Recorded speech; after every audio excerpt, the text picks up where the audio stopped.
नमस्कार दोस्तों, मैं हूं अजय चौधरी और आपके सामने आज फिर से एक नए वीडियो के साथ। और आज जो हमारा वीडियो है वो इतिहास के एक बहुत महत्वपूर्ण टॉपिक सिंधु घाटी सभ्यता के बारे में है।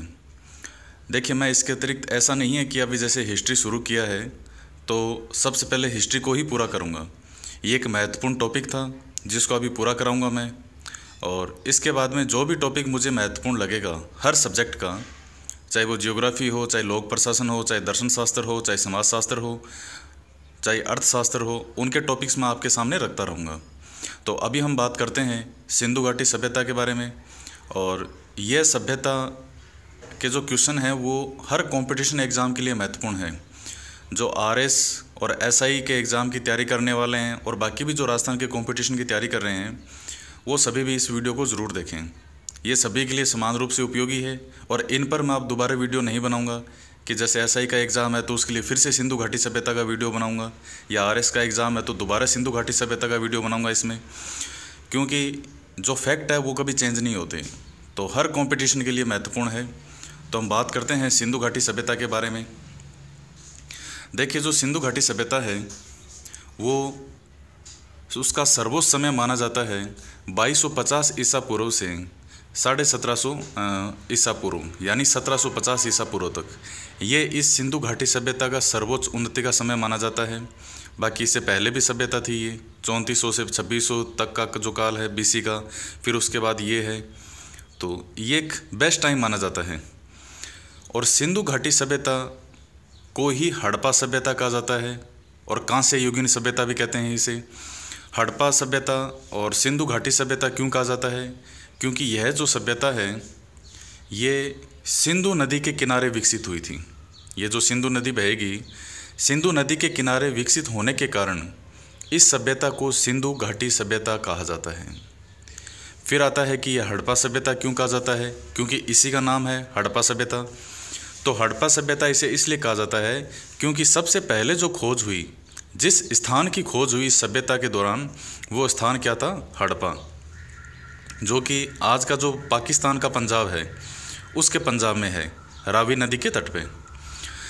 तो हम बात करते हैं, और इसी को कांस्य युगीन सभ्यता कहा जाता है कि क्या उस समय के लोग लोहे से परिचित थे? तो इस समय के जो लोग हैं वो लोहे से परिचित नहीं थे। वैदिक संस्कृति जो है, पहले ये माना जाता था कि आर्यों से ही जो है वो भारत का इतिहास जो है प्राचीन शुरू होता है। लेकिन 1826 में चार्ल्स मेसन, इन्होंने सबसे पहले हड़प्पा की पहचान की थी। पहचान से मतलब है कि जैसे जो ये हड़प्पा स्थान है, यहाँ पर रेलवे लाइन डाली जा रही थी इस जगह पर, जैसे कि रेलवे लाइन खोदी जा रही है, और संयोग से यहाँ कुछ स्थान इस तरह से प्राप्त हुए, लेकिन उनकी इस पहचान पर किसी ने कोई विशेष ध्यान नहीं दिया। उसके बाद में हड़प्पा सभ्यता, ये जो नाम है, ये नाम किसने दिया था? ये दिया था सर जॉन मार्शल ने। क्वेश्चन आता है कि हड़प्पा सभ्यता को हड़प्पा सभ्यता नाम किसके द्वारा दिया गया? सर जॉन मार्शल के द्वारा। उसके बाद में इनके नेतृत्व में, किसके? सर जॉन मार्शल के नेतृत्व में ही दयाराम साहनी ने 1921 में इस हड़प्पा सभ्यता की खोज की। बहुत इंपॉर्टेंट क्वेश्चन है। 1921 में दयाराम साहनी के द्वारा इसकी खोज की गई, और उत्खनन जो कार्य है इसको खोदना शुरू किया, निकालना शुरू किया, वो 1922 में इन्होंने शुरू किया। और 1921 में दयाराम साहनी ने हड़प्पा की खोज की, और 1922 में मोहनजोदाड़ो, इसकी जो खोज है वो राखलदास बनर्जी। काफ़ी बार ये क्वेश्चन आया है कि राखलदास बनर्जी जो हैं और दयाराम साहनी, ये दो इस सिंधु घाटी सभ्यता से रिलेटेड सबसे महत्वपूर्ण व्यक्ति माने जाते हैं। तो आपको इन दोनों का नाम ध्यान में रखना है, दयाराम साहनी और राखलदास बनर्जी। और देखिए, एक विद्वान है पिगट, इतिहासकार पिगट ने हड़प्पा और मोहनजोदड़ो, इन दोनों को जॉइंट कैपिटल कहा है। किसने? पिगट ने। तो पिगट ने इसे जॉइंट कैपिटल कहा है, किसे? हड़प्पा को और मोहनजोदड़ो, इन दोनों को संयुक्त राजधानी। उसके बाद में हम बात करें सिंधु घाटी सभ्यता के बारे में, तो कुछ महत्वपूर्ण बातें हैं, जैसे कि ये एक नगरीय सभ्यता थी, पहली नगरीय क्रांति कहा जाता है इसे। देखिए, वैसे तो सिंधु घाटी सभ्यता के 1000 से ज़्यादा स्थलों की खोज की जा चुकी है, लेकिन 8 मुख्य शहरों की खोज हुई है जो कि शहर माने जाते थे। हड़प्पा, मोहनजोदड़ो, कालीबंगा, चन्हुदड़ो, बनवाली, धोलावीरा, सुरकोटड़ा और लोथल। फिर इसके बाद में कि सिंधु घाटी सभ्यता का जो विस्तार है वो कहाँ से कहाँ तक था। तो देखिए, सिंधु घाटी सभ्यता का विस्तार है वो आपको महत्वपूर्ण ध्यान में रखना है। नॉर्थ के अंदर जो मांडा है कश्मीर में, वहाँ से लेकर के, और दक्षिण में देमाबाद महाराष्ट्र, जो महाराष्ट्र का अहमदनगर ज़िला है उसका स्थान है ये, और पूर्व में आलमगीरपुर, जो मेरठ का स्थान है, आलमगीरपुर है यूपी में, और पश्चिम में जो सूतका गेंडोर स्थान है बलूचिस्तान के अंदर, ये पड़ता है पाकिस्तान में। तो ये चारों ओर इसका विस्तार था, और इसको त्रिभुजाकार इसकी लोकेशन होती है। देखिए, यहाँ से देखिए, जैसे ये जम्मू कश्मीर में ये मांडा है, ये मांडा, यहाँ से आलमगीरपुर, ये महाराष्ट्र का यहाँ देमाबाद, और यहाँ पर ये हो जाएगा बलूचिस्तान जो सूतका गेंडोर है। तो हम देखेंगे तो त्रिभुजाकार टाइप से इसकी स्थिति हो जाती है। और अफ़गानिस्तान का जो सोर्तगई स्थान है, वहाँ से भी सिंधु घाटी सभ्यता के हमें कुछ अवशेष मिले हैं, और इसका जो एरिया है वो 13 लाख वर्ग किलोमीटर में फैला हुआ था। वैसे तो 12,99,900 वर्ग किलोमीटर है, लेकिन हम कुल वैसे बात करें एवरेज तो 13 लाख वर्ग किलोमीटर था।